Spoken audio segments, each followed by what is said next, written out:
Nurse Martinez photographs the circular marks on the child's wrists and ankles. Victoria ties my hands so I don't make noise, 7-year-old Lily explains calmly, as if it's normal. Before we dive in, comment where in the world you are watching from, and don't forget to click subscribe. The Friday afternoon sun cast long shadows across the parking lot of Riverside Elementary School as parents lined up in their cars, waiting for dismissal. Inside Mrs. Sarah Harrison's second-grade classroom, 23 children packed their backpacks with the chaotic energy that only comes at the end of a school week. All except one. 7-year-old Lily Bennett sat at her desk, her small hands gripping the edges so tightly her knuckles had turned white. Her blonde hair hung limply around her pale face, and her green eyes darted nervously toward the window every few seconds as if watching for something terrible to arrive. Sarah had been teaching for 12 years, long enough to recognize when a child was afraid. She moved among the bustling students, helping zip backpacks and locate missing homework folders, but her attention kept returning to Lily. The little girl hadn't moved from her seat even as her classmates lined up at the door, chattering about weekend plans and sleepovers. The dismissal bell rang, its cheerful chime oddly discordant with the tension Sarah felt building in her chest. She guided her students to the pickup area, calling out names as parents pulled forward, but Lily remained inside the classroom. When Sarah returned, she found the child still frozen at her desk, tears streaming silently down her cheeks. Sarah knelt beside Lily's desk, her voice gentle but concerned. "Lily, sweetheart, your dad is here to pick you up. Are you feeling okay?" The little girl's response was barely audible, a whispered plea that sent chills down Sarah's spine. "Please don't make me go home, Mrs. Harrison. Please. I'll be good. I'll do anything. Just please let me stay here." Sarah felt her heart constrict at the desperation in those words. She placed a comforting hand on Lily's shoulder, feeling how thin the child had become beneath her worn pink sweater. "Can you tell me why you don't want to go home, Lily?" "What's wrong?" Lily's green eyes filled with fresh tears as she shook her head frantically. "I can't tell. She'll know I told. She always knows." Sarah's mind raced through protocol, through years of training on recognizing signs of trouble in children's lives. Before she could press further, footsteps echoed in the hallway. A tall man with sandy brown hair and tired blue eyes appeared in the doorway, his business suit slightly rumpled as if he'd rushed from work. Marcus Bennett offered Sarah a weary smile that didn't quite reach his eyes. "Sorry I'm running late. Traffic was terrible. Is Lily ready to go?" Sarah watched as Lily seemed to shrink into herself at her father's appearance. Not with fear exactly, but with a resignation that was somehow worse. The little girl slowly stood, gathering her backpack with movements that seemed decades older than her 7 years.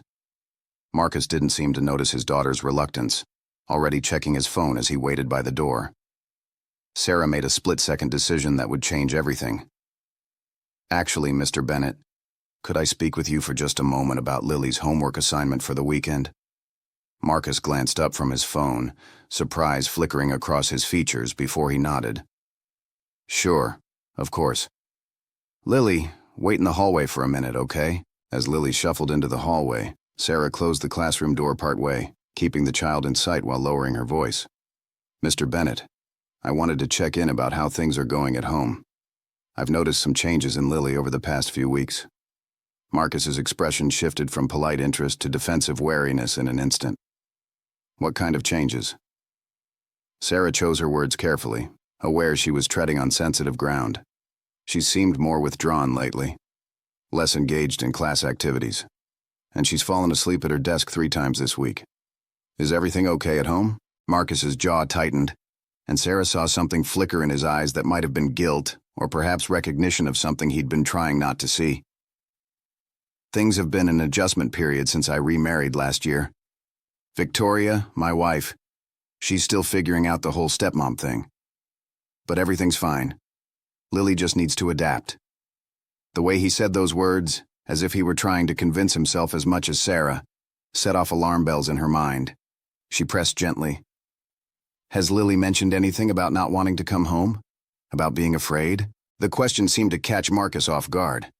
His defensive posture faltered for a moment, and Sarah saw genuine confusion cross his face. Afraid? No. Why would she be afraid? Victoria can be strict, but that's just because she wants Lily to learn responsibility. Kids need structure, right? Sarah nodded slowly, recognizing that she wouldn't get much further with this conversation today, but knowing she needed to document this interaction. Of course. I just wanted to touch base. Lily's a wonderful student, and I care about her well-being. Marcus's expression softened slightly. I appreciate that, Mrs. Harrison. Really. Victoria and I are doing our best. Blended families aren't easy, but we're working on it. As Sarah watched Marcus and Lily leave, the little girl's hand held loosely in her father's grip. She noticed how Lily looked back over her shoulder with an expression that would haunt Sarah for days to come. It was the look of someone being led to their doom, resigned and hopeless. Sarah returned to her classroom, sinking into her desk chair as the afternoon sun painted golden squares across the floor.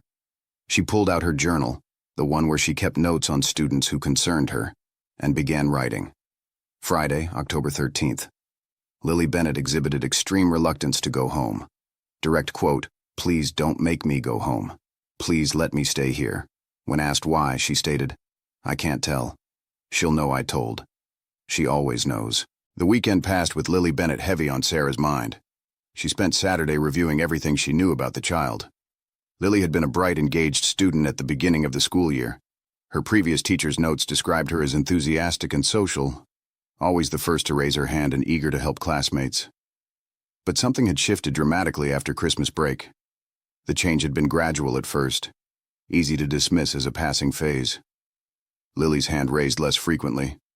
Her homework, once turned in with pride and decorated with colorful drawings, began arriving crumpled and incomplete. The little girl who used to chatter excitedly about her weekend activities now sat silent during sharing time, staring at her desk as if hoping to become invisible. Sarah had initially attributed the change to the typical adjustment period of having a new stepmother. Marcus Bennett had remarried in December to Victoria Whitmore, a woman Sarah had met briefly at the winter parent-teacher conference. Victoria had been polished and professional, her dark hair pulled back in a severe bun, her crisp business suit and cool demeanor suggesting someone more comfortable in boardrooms than playrooms. She'd done most of the talking during that conference while Marcus sat quietly beside her, occasionally nodding in agreement. Victoria had been very concerned about Lily's performance, questioning why the child wasn't reading at a higher level, why her math scores weren't perfect, why she hadn't been placed in the gifted program.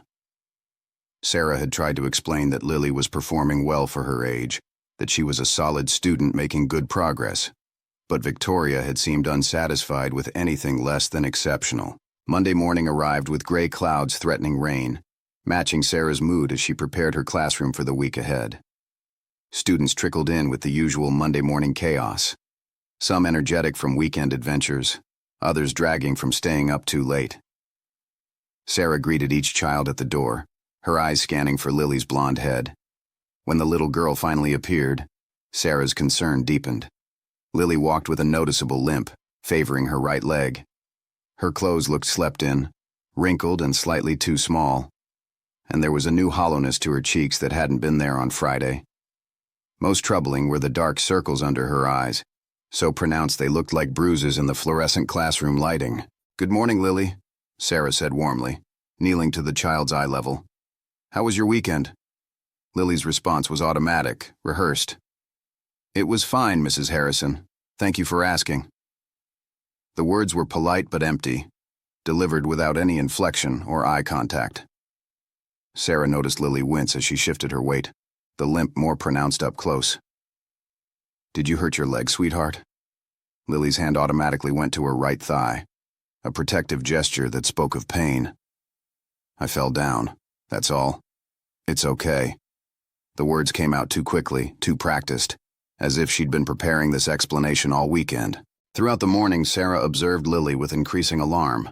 During independent reading time, while other students sprawled comfortably on the carpet with their books, Lily sat rigidly in her chair, avoiding any position that would put pressure on her right side. At recess, she stood alone by the fence, watching other children play but making no move to join them.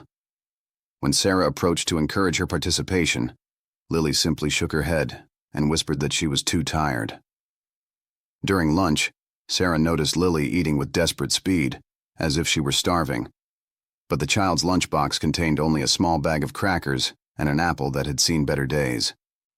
Sarah quietly provided additional food from the emergency snack drawer she kept for students, and Lily devoured it with barely concealed relief.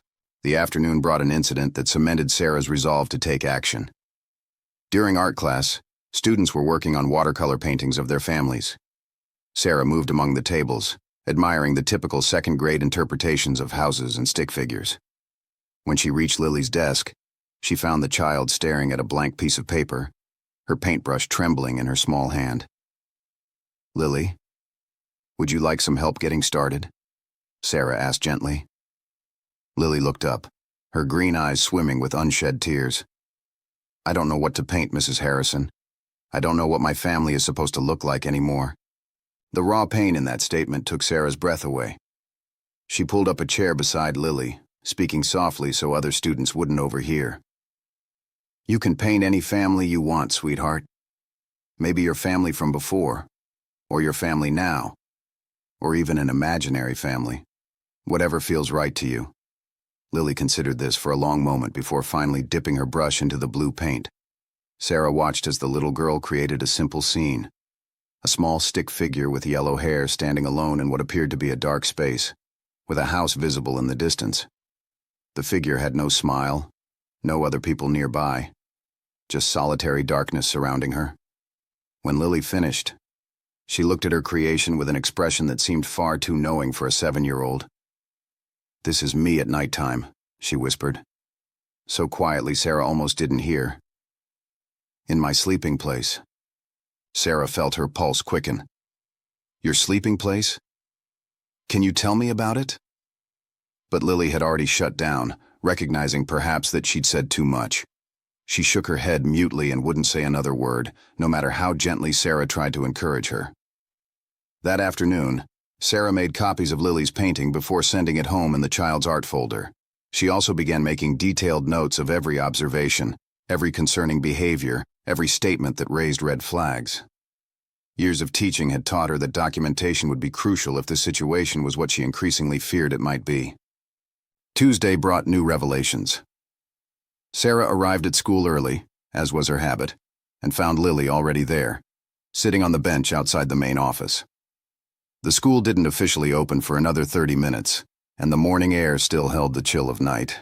Lily was wearing the same clothes from Monday, now even more wrinkled, and she was shivering in the cold. Sarah's heart clenched at the sight. "Lily, sweetheart, what are you doing here so early?" The little girl looked up, and Sarah saw something close to relief wash over her face. "Daddy had an early meeting. He dropped me off on his way." The explanation was plausible enough, but something about it didn't sit right with Sarah. She unlocked her classroom and brought Lily inside, wrapping the child in the emergency blanket she kept in her supply closet and offering hot chocolate from the staff room. As Lily sipped the warm drink, some color returned to her pale cheeks. Sarah sat beside her, not pushing, just offering presence and warmth. After several minutes of comfortable silence, Lily spoke so softly Sarah had to lean in to hear. "Mrs. Harrison, do you think some people are just born bad?" The question was so unexpected, so heartbreaking in its implications, that Sarah struggled to find her voice. "No, sweetheart. I don't think anyone is born bad." "Why would you ask that?" Lily stared into her hot chocolate, her small fingers wrapped around the cup as if drawing strength from its warmth. "Because Victoria says I must be bad. That's why bad things happen to me. That's why I have to sleep in the garage instead of in the house with the good people." Time seemed to stop. Sarah's training kicked in even as her heart shattered for this child. She kept her voice carefully neutral, not wanting to frighten Lily into silence. "You sleep in the garage? Can you tell me about that?" Lily nodded, seemingly relieved to finally share her burden with someone. "Victoria says I'm not ready to sleep in a real bedroom yet. Not until I learn to be good and not make messes and not wake them up at night. The garage is where I stay until I earn the right to be part of the real family. She says it's for my own good, to teach me discipline and responsibility. Daddy says I just need to try harder to make Victoria happy, and then everything will be okay." Sarah felt rage building beneath her carefully maintained, calm exterior.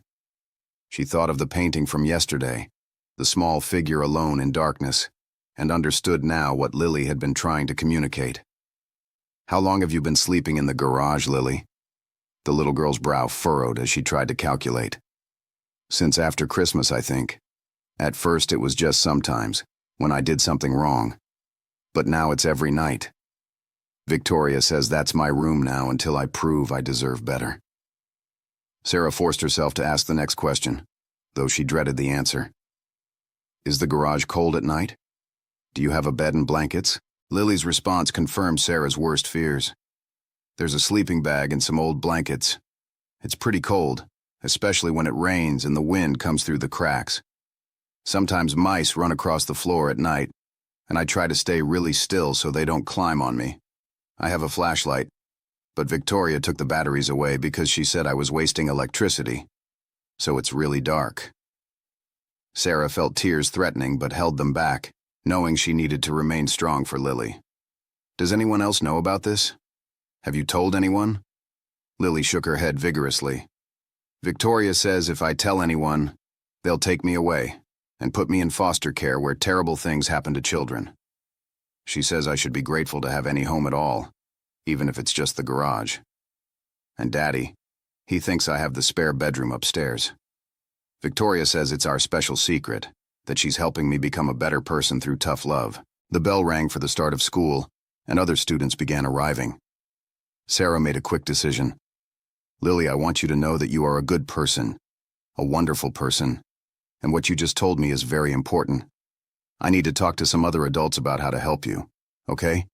Lily's eyes widened with fear. "But Victoria said if I tell, everything will get worse. She'll know. She always knows." Sarah took the child's cold hands in hers. "Sometimes keeping secrets isn't safe. Sometimes we need to tell the truth so that people who care about us can help. I promise you, I'm going to do everything I can to make sure you're safe. Do you trust me?" Lily hesitated for a long moment before nodding slowly. Her classmates were filing into the room now, hanging up backpacks and settling into their morning routines. Sarah stood, helping Lily to her feet and giving her shoulder a gentle, reassuring squeeze. As the morning proceeded with spelling lessons and math problems, Sarah's mind raced with what needed to happen next. During the students' special music class, she made 3 phone calls. The first was to Principal Anderson, requesting an immediate meeting. The second was to the school counselor, asking her to come observe Lily discreetly. The third was to the County Child Protective Services office to report what Lily had disclosed. The woman who answered at CPS listened carefully to Sarah's account, asking specific questions about Lily's physical condition, her statements, and the timeline of concerning behaviors. When Sarah finished, the caseworker's response was both reassuring and terrifying. "Based on what you're describing, we'll need to initiate an investigation immediately. Keep the child at school and don't send her home until we've had a chance to assess the situation. I'm dispatching a social worker to your location now. Someone should be there within the hour." Sarah felt relief and dread in equal measure. She was setting irreversible events into motion, events that would either save Lily or, if she'd somehow misunderstood the situation, cause tremendous harm to a family. Principal Anderson arrived at Sarah's classroom just as the students returned from music. He was a grandfatherly man with kind eyes and 3 decades of educational experience behind him. Sarah briefed him quickly in hushed tones while her students settled in for independent reading time. Anderson's expression grew graver with each detail Sarah shared. "You did the right thing calling CPS," he confirmed. "In the meantime, let's get Lily to the nurse's office for a general health check. We need to document any physical signs of neglect or abuse." Sarah nodded, grateful for his support and experience. She approached Lily's desk with a smile that hopefully masked her inner turmoil. "Lily, Mr. Anderson and I need you to come with us for a little while. You're not in any trouble. We just want to make sure you're feeling healthy." Lily's face paled, her earlier trust in Sarah wavering. Her voice came out small and frightened. "Are you sending me away? Are you taking me to foster care like Victoria said?" Sarah knelt beside her, keeping her voice gentle but firm. "No, sweetheart. We're just going to have Nurse Martinez check to make sure you're healthy. That's all. I'll be with you the whole time. The walk to the nurse's office felt endless. Lily moved slowly, her limp more pronounced with each step, whether from pain or fear Sarah couldn't tell. Nurse Martinez, forewarned by Principal Anderson, greeted them with professional warmth. "Hello, Lily. I hear you might have hurt your leg. Let's take a look and make sure everything's okay, shall we?" What Nurse Martinez discovered during that examination would form the foundation of the case against Victoria Bennett. Beyond the obvious signs of malnutrition and exhaustion, Lily had bruises at various stages of healing on her arms, legs, and torso. The limp came from a deep bruise on her right thigh that looked suspiciously like it could have been caused by a fall, or perhaps by kicking. Her clothes, examined more closely, were several sizes too small and showed signs of prolonged wear without washing. Most damning were the marks on Lily's wrists and ankles, circular abrasions that could only have come from some form of restraint. When Nurse Martinez gently asked about these marks, Lily's explanation was delivered with the same rehearsed quality as her other responses. "Sometimes when I have nightmares and make too much noise, Victoria ties my hands and feet so I don't disturb anyone. It's to help me learn to sleep quietly." Nurse Martinez's professional demeanor never wavered, but Sarah saw her jaw tighten and her hands tremble slightly as she documented each finding with photographs and detailed notes. When the examination concluded, Lily was given clean clothes from the school's emergency supply and offered more snacks, which she ate with continued desperation. Sarah stayed with the child throughout, offering quiet reassurance and distraction through simple games and gentle conversation. The social worker arrived 45 minutes later, a middle-aged woman named Janet Rodriguez, with warm brown eyes and a calm, reassuring presence. She introduced herself to Lily with gentle honesty. "Hi, Lily. My name is Janet, and it's my job to help kids who might need some extra support. Would you be willing to talk with me for a little while?" The interview that followed was conducted with careful attention to Lily's emotional state. Janet was skilled at drawing information from children without leading questions, creating a safe space where Lily could share her experiences in her own words and at her own pace. Over the course of an hour, with breaks for water and movement when Lily seemed overwhelmed, a devastating picture emerged. Victoria had indeed been forcing Lily to sleep in the unheated garage since January, nearly 3 months. The sleeping arrangements had begun as punishment for minor infractions, spilled milk, talking too loudly, leaving toys out, but had gradually become permanent. Victoria had convinced Marcus that Lily had chosen to sleep in the garage as part of a phase, that she preferred the independence and privacy. He worked long hours and left early in the mornings, rarely home during the times when Lily would have been sent to her garage prison for the night. Victoria's cruelty extended far beyond the sleeping arrangements. She withheld food as punishment, sometimes allowing Lily only one small meal per day. She made the child do extensive chores before and after school, tasks far beyond what would be appropriate for a 7-year-old. She used emotional manipulation with surgical precision, convincing Lily that she was inherently bad, that she deserved harsh treatment, that any kindness was a gift to be earned rather than a basic right. Most insidiously, she had isolated Lily from potential help by threatening foster care horrors and by restricting the child's communication with her father. Marcus was presented with a carefully curated version of family life, one where Lily's struggles were framed as behavioral problems requiring firm discipline rather than symptoms of abuse. When Janet finally concluded the interview, her expression was grim, but resolved. "Sarah, Lily will need to remain in protective custody while we investigate this situation fully. I'll be contacting Lily's father to inform him of the allegations and the immediate safety measures we're implementing." Sarah nodded, watching as Lily's fragile composure began to crack. The little girl looked between the adults, her eyes wide with the beginning of true panic. "But what about my things? What about Mr. Buttons?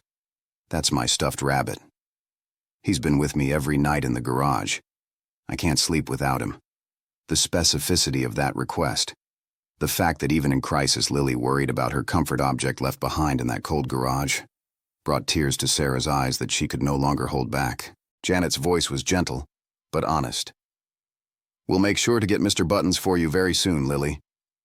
Right now, I need to take you somewhere safe, where you'll have a warm bed and good food, and people who will take care of you properly."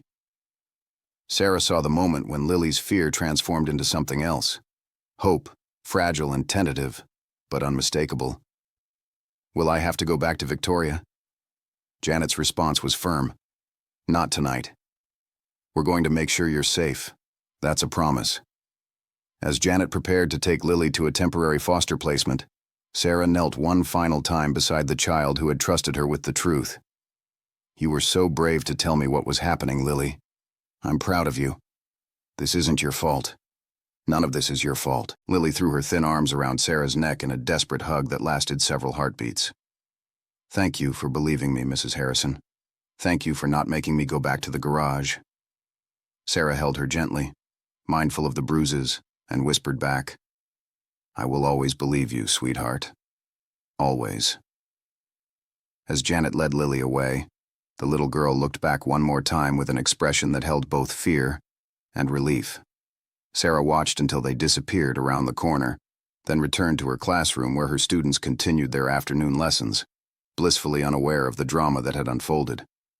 She sat at her desk, hands shaking with delayed reaction, and began documenting everything that had happened that day in meticulous detail. The call to Marcus Bennett came 2 hours later.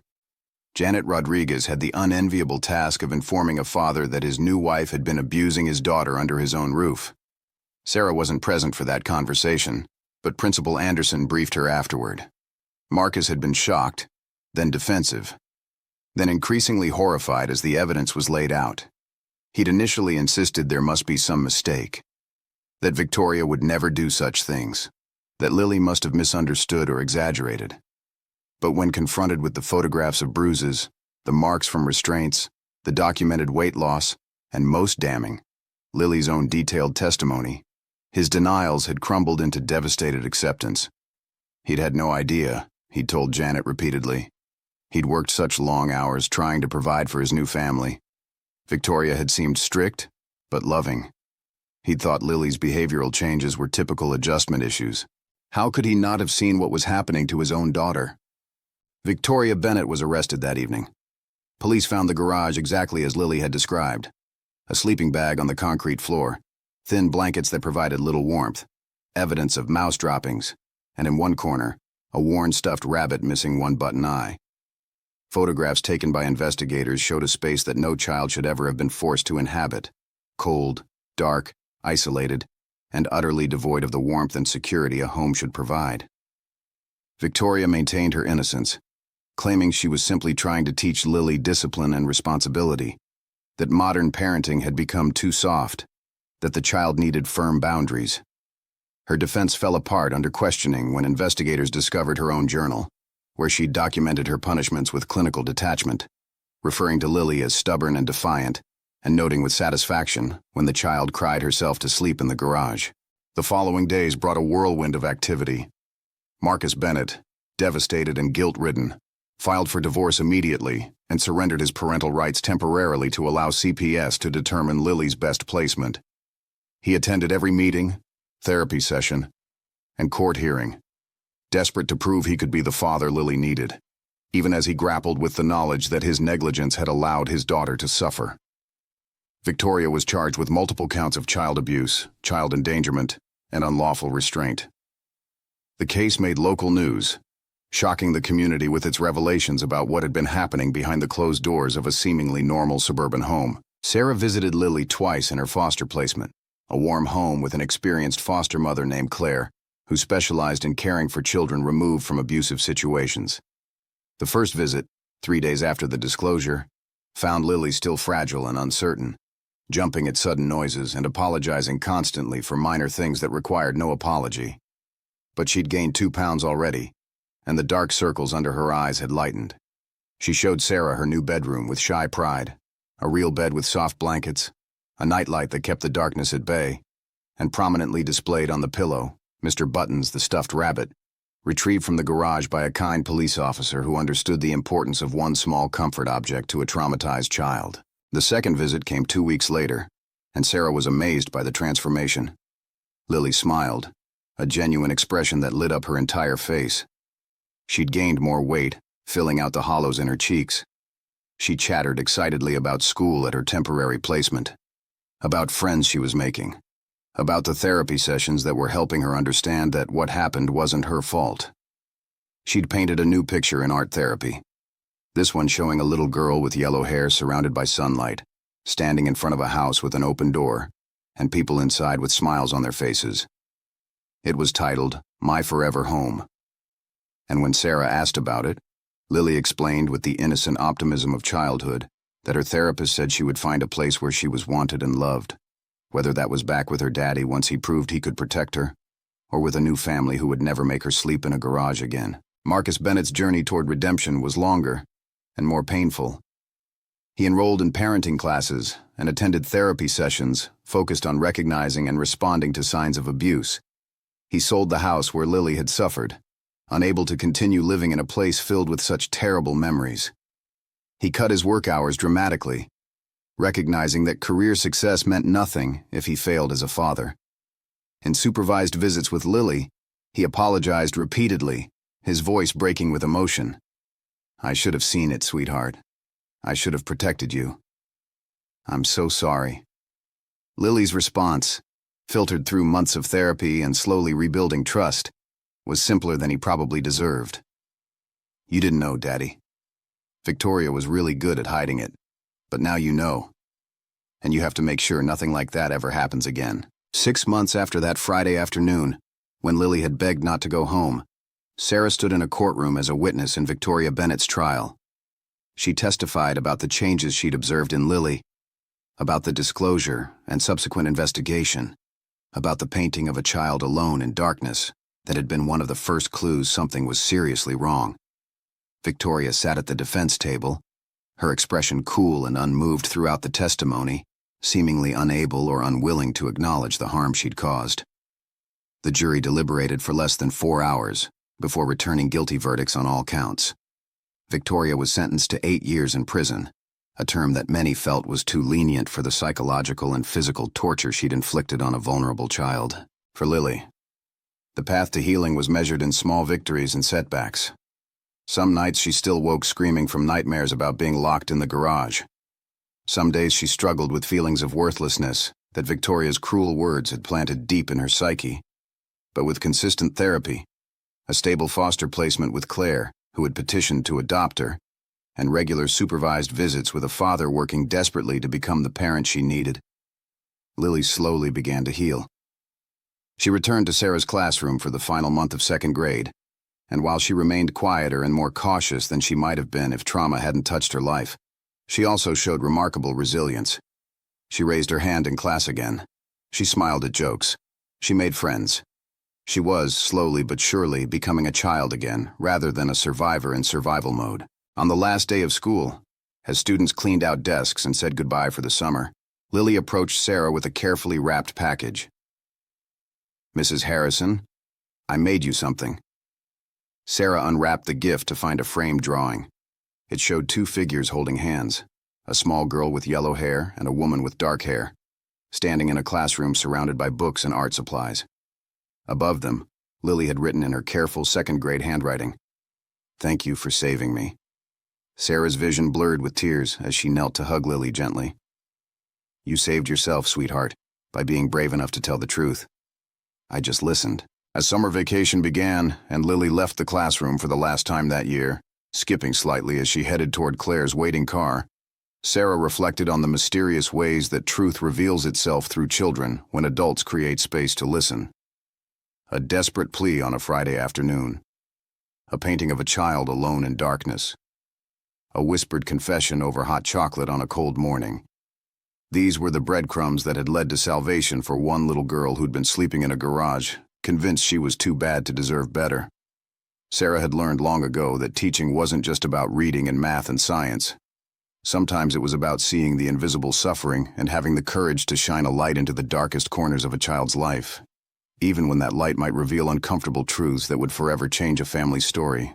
The following school year brought changes that rippled outward from Lily's case. Sarah Harrison found herself invited to speak at district training sessions for teachers on recognizing signs of child abuse and neglect. She shared Lily's story with permission, emphasizing the importance of trusting instincts and creating spaces where children felt safe enough to speak their truth. Riverside Elementary implemented new protocols for identifying at-risk students, and Sarah's classroom became known as a place where students could always find listening ears and open hearts. Marcus Bennett's transformation took the better part of a year. The guilt threatened to crush him in the early months after Victoria's arrest. He attended a support group for parents who had failed to protect their children from abusive partners, working with a sponsor who had walked the same difficult path. The supervised visits with Lily were initially painful for both father and daughter. Marcus brought gifts at first, but his therapist redirected him. "She doesn't need things," Dr. Winters explained. "She needs consistency. She needs to know you see her. Really see her this time." So Marcus changed his approach. He asked Lily about her day and truly listened. He showed up for every supervised visit exactly on time, proving through action that he was reliable, demonstrating through presence what words alone couldn't convey. The breakthrough came during a visit in late October, nearly a year after Lily's disclosure. They were sitting in the family visitation room at the Social Services Building, a cheerfully decorated space that nonetheless couldn't fully mask its institutional purpose. Lily was coloring while Marcus worked on a puzzle nearby. The comfortable silence between them a marked improvement over the tense conversations of earlier visits. Suddenly, Lily spoke without looking up from her coloring page. "Daddy, do you remember when Mommy was still alive and we used to make pancakes on Saturday mornings?" Marcus's breath caught at this unexpected reference to Lily's biological mother, Sarah, who had died in a car accident when Lily was 4. The memories were precious and painful, a life that seemed impossibly distant now. "I remember," he said softly. "You always wanted to add chocolate chips to the batter." Lily nodded, still focused on her coloring. "I don't think about Mommy as much anymore, and that makes me sad. Like I'm forgetting her." Marcus moved to sit beside his daughter, careful not to crowd her space but wanting to close the distance between them. "You know what I've learned, Lily?" he said, his voice thick with emotion. "We don't have to remember every single detail about someone we love to keep them in our hearts. Your Mommy will always be part of you, even when the memories get fuzzy around the edges. And maybe," he continued carefully, "when you're ready and if you want to, we could start making pancakes on Saturdays again. Not to replace those old times, but to create new memories that honor them." Lily looked up then, meeting her father's eyes directly for the first time in months. "Could we add chocolate chips?" she asked. And in that simple question, Marcus heard forgiveness beginning to take root. "Absolutely," he replied, blinking back tears. "As many chocolate chips as you want." The social worker supervising the visit made a note in her file about the quality of interaction observed. But more importantly, she saw the fragile thread of reconnection being woven between father and daughter. It would take time, she knew, and continued vigilance to ensure Marcus maintained the changes he'd made. But for the first time since taking on this case, she allowed herself to hope that reunification might eventually be possible. Claire Morrison, Lily's foster mother, had been a foster parent for 15 years, specializing in children from severely abusive situations. Her home was designed to be a haven with soft textures, warm colors, and carefully established routines. The nightmares had been worst in the early months. Claire would wake to Lily's screams, finding the child tangled in blankets, fighting invisible restraints. "You're safe," she would repeat like a mantra. "You're in your room with the lavender walls. Victoria isn't here." Gradually, over months, the nightmares decreased. Claire also worked carefully to address Lily's relationship with food. The child had arrived eating frantically, hoarding snacks, unable to believe meals would continue reliably. Claire established firm but gentle boundaries around food. Meals were served at regular times. Snacks were always available. Slowly, Lily began to trust that her next meal would come. Life settled into a new normal for Marcus and Lily. They continued therapy, knowing that healing was an ongoing process rather than a destination. They built routines and traditions that were uniquely theirs. Saturday pancakes with chocolate chips, Wednesday movie nights, Sunday walks in the park. They talked about Lily's biological mother, Sarah, keeping her memory alive through stories and photos. Marcus learned to recognize Lily's triggers and to respond with patience and compassion when trauma echoed into the present.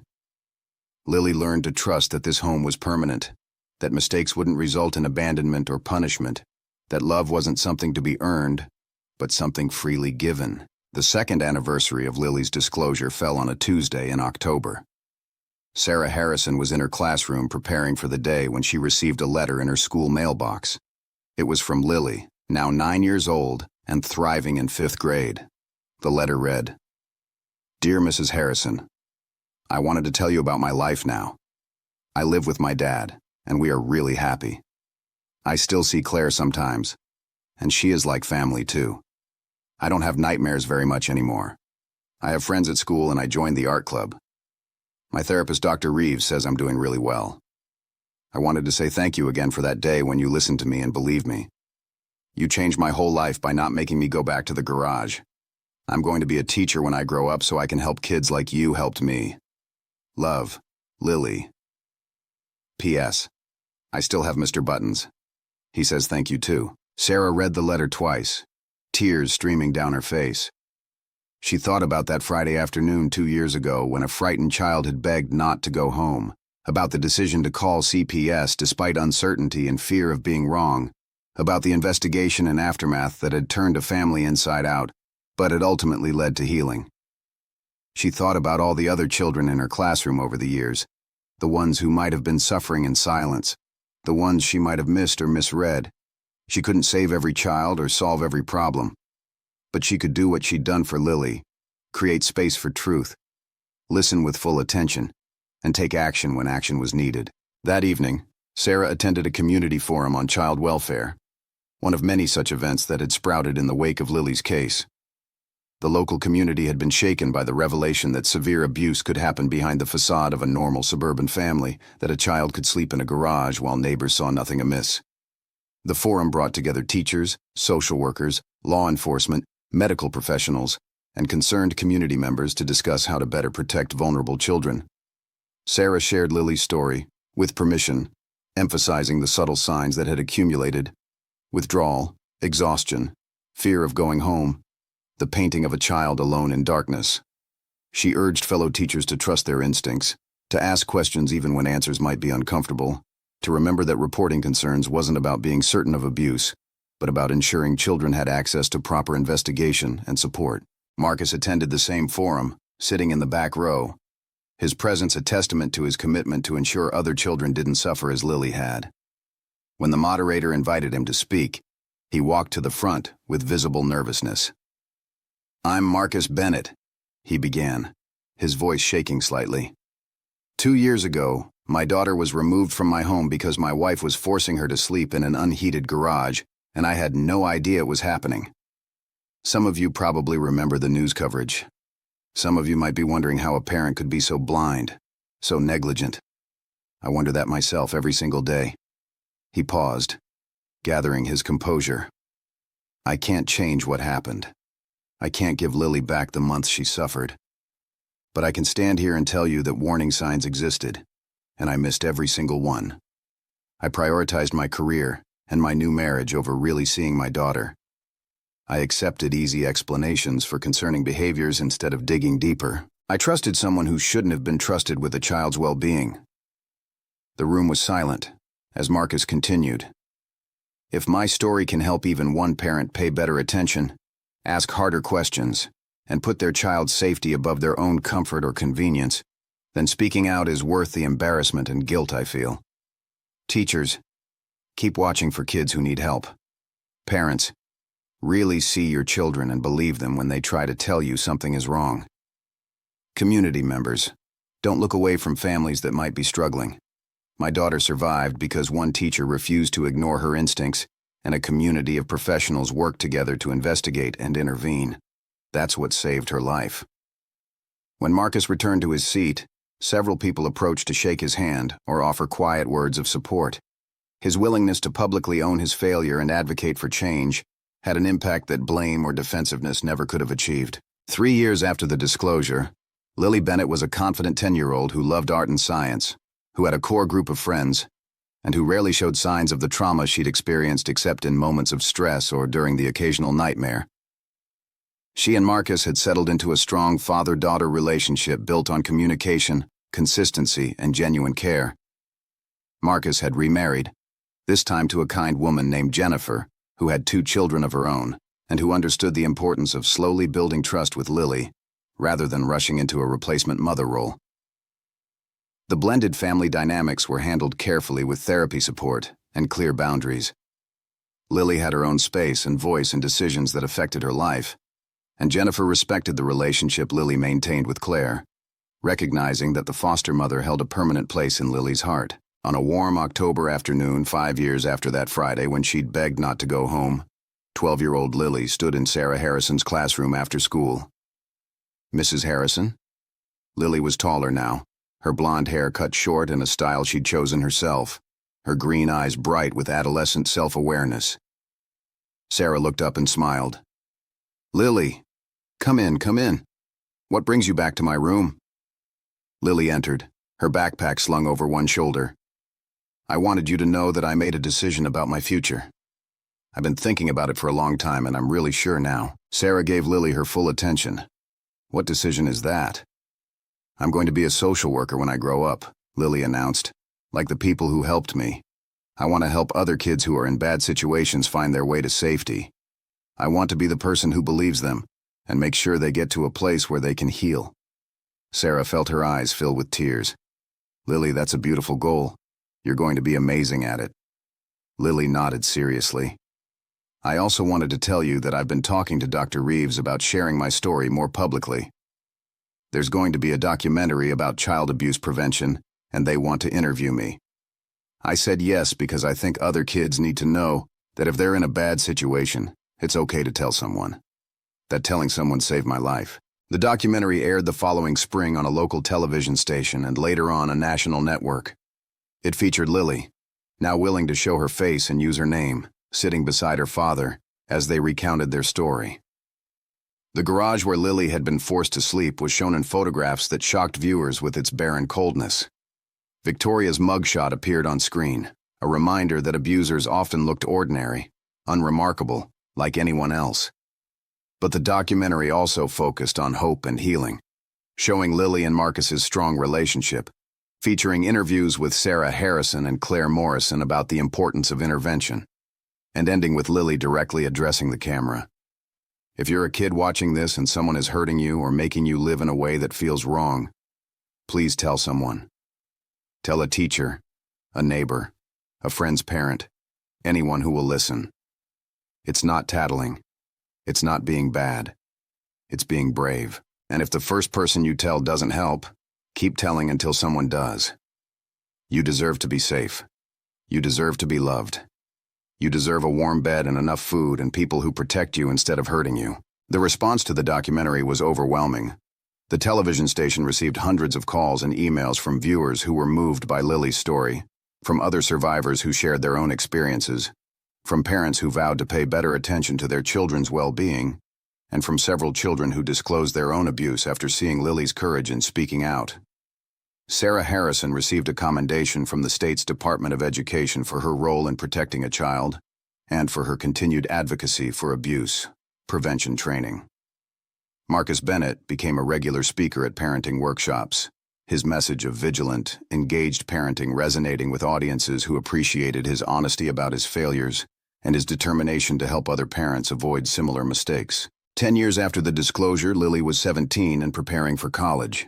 She had been accepted into several universities with excellent social work programs and was weighing her options carefully. She maintained relationships with all the key figures who had helped her heal. Weekly dinners with Marcus and her stepfamily, monthly lunch dates with Claire, who had become like a grandmother figure, and occasional check-ins with Sarah Harrison, who had watched Lily grow from a terrified 7-year-old into a confident young woman with a clear sense of purpose. Victoria had been released from prison after serving 6.5 years with good behavior, and Lily had chosen not to have any contact with her former stepmother. She bore no ill will, but she also had no desire to invite that toxicity back into her life. Victoria had moved to another state, and Lily was content to leave that chapter closed. On the 10th anniversary of her disclosure, Lily wrote an essay for her college application about the experience that had shaped her life's trajectory. She wrote about the cold garage, the hunger, the fear, and the moment when she finally found the courage to tell Mrs. Harrison the truth. She wrote about the long healing process, the therapy sessions, the nightmares that slowly faded, and the love of her father who had worked so hard to become the parent she needed. She wrote about Claire's steadfast care and about the community of people who had surrounded her with support. Most importantly, she wrote about her determination to become a voice for voiceless children, to be someone who believed and protected and advocated. The essay concluded with words that had become her personal motto. Everyone deserves a safe place to sleep at night, a place where they are loved and valued simply because they exist. I survived because people created that place for me. Now it's my turn to create it for others. Sarah Harrison kept that essay in her desk drawer alongside Lily's childhood letter and drawing. When she had difficult days or questioned whether teaching truly mattered, she would take out these mementos and remember. One child saved. One life changed. Countless ripples of impact spreading outward from a single decision to listen, to believe, and to act. It wasn't always possible to save every child or solve every problem, but sometimes, on a Friday afternoon when a frightened little girl begged not to go home, a teacher had the chance to change everything. And when that chance came, the only acceptable response was to take it, to make the call, to set in motion the events that might lead from darkness toward light. The story of Lily Bennett and the garage where she'd been forced to sleep became a teaching tool in social work programs, a cautionary tale in parenting workshops, and an inspiration in educator training sessions. But more than that, it became a testament to the power of courage in its many forms. The courage of a child who found her voice. The courage of a teacher who trusted her instincts. The courage of a father who faced his failures and worked to do better. The courage of a community that chose not to look away from uncomfortable truths. Together, these acts of courage had transformed tragedy into triumph and had created a future where Lily could dream and grow and become the person she was always meant to be. Free from the cold and darkness of that garage forever.